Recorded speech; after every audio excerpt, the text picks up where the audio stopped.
Divorcee মেয়েদের ট্রাপে ফেলায়। এর জন্য আমার আম্মু সোজা মনের, মানে কখনো অনলাইনে কারোর সাথে কথা বলা আমার মা পছন্দ করে না, আমি নিজেও বলি না এখন পর্যন্ত না। মানে আমি তো এগুলো ছোটবেলা থেকে একটু আমি আইসোলেটেড থাকতে পছন্দ করি, যার জন্য দেখেন আমার ডিভোর্স হচ্ছে 20 সাল থেকে এ পর্যন্ত আমার আমার আমার সম্বন্ধে কোনো রিউমার পাবেন না। আমার শাশুড়ি দেখাইতে পারবেন না যে আমার মানে বাচ্চার মানে এক্স মানে নাতির মা আমার ছেলের সাথে ডিভোর্স হওয়ার পর অমুকের সাথে ডেটে গেছিল, অমুক জায়গায় ঘুরছিল।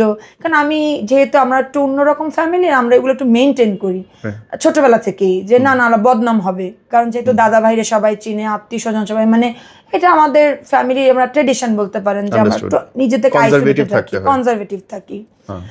হ্যাঁ, পেজটা যেটা বললেন যে এটা খুললেন কেন, এটা আমাকে ফাহিমি খুলে দিয়েছিল 17 সালে। হ্যাঁ, এটা আমি একটু পরে আসতেছি। তো ফাহিম যখন আমাকে ফেসবুকে নক করে তখন আমি অ্যান্সার করি না, আমার ভয় লাগতেছিল যে ছেলে চিনি না, মিচুয়ালও না, কে আমার এরকম নক করে। ও বারবারই নক করতেছিল, মানে ওর একটা ইয়া ছিল যে আমি নাকি জেরিন খানের মতো দেখতে, মানে ও বারবারই লিখতেছে you look like a Zerin Khan, you look like a Zerin Khan, আমি অমুক গ্রুপ।